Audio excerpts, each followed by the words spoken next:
హరే కృష్ణ. అందరికీ నమస్కారం. సనాతన సారం ఛానల్కి స్వాగతం, సుస్వాగతం. నేను సునీత. ఎంతో గొప్ప మహిమగల భాగవత పురాణాన్ని జన్మలో ఒక్కసారైనా చదవనివాడు, విననివాడు పశుప్రాయుడు అని వాడి జన్మ నిరర్ధకమని చెప్పబడింది.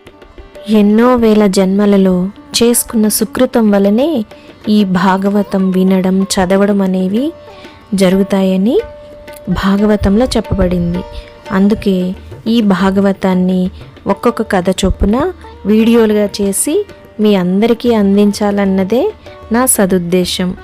ముందుగా ఈరోజు ఈ వీడియోలో భాగవతం యొక్క గొప్పతనాన్ని గురించి తెలుసుకుందాం.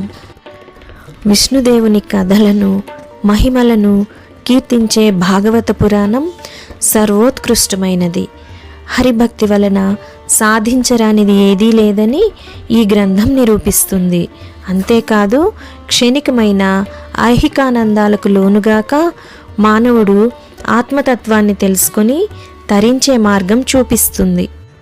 భాగవత పురాణ మహిమను గురించి వర్ణించడం 1000 తలలు గల ఆదిశేషునికైనా తరం కాదు. పద్మపురాణంలో భాగవత మహత్యాన్ని గురించి విపులంగా చెప్పబడింది. వ్యాస భగవానుడు వేదాల నుండి భాగవత సారం తీసి ప్రపంచానికి ప్రసాదించాడు. భాగవతం విన్నవారికి భక్తి, జ్ఞాన, వైరాగ్యాలు కలుగుతాయి.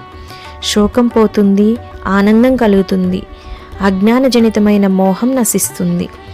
18,000 శ్లోకాలతో 12 స్కందాలుగా ఉన్న ఈ భాగవతాన్ని నిత్యం ఏ ఇంట్లో పఠిస్తూ ఉంటారో ఆ ఇంట్లో సర్వపుణ్య తీర్థాలు ఉంటాయి.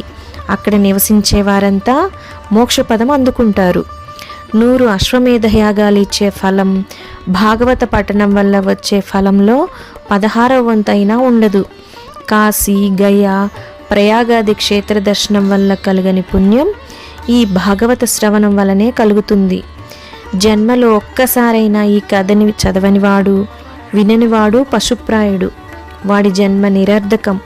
ఎన్నో వేల జన్మల్లో చేసుకున్న సుకృతం వల్ల కానీ ఈ భాగవత శ్రవణ పఠనాదులు సంప్రాప్తించవు. ఈ వీడియో నచ్చిన వారు తప్పకుండా సబ్స్క్రైబ్ చేయండి, లైక్ చేయండి, షేర్ చేయండి, కామెంట్ చేయండి. ధన్యవాదాలు.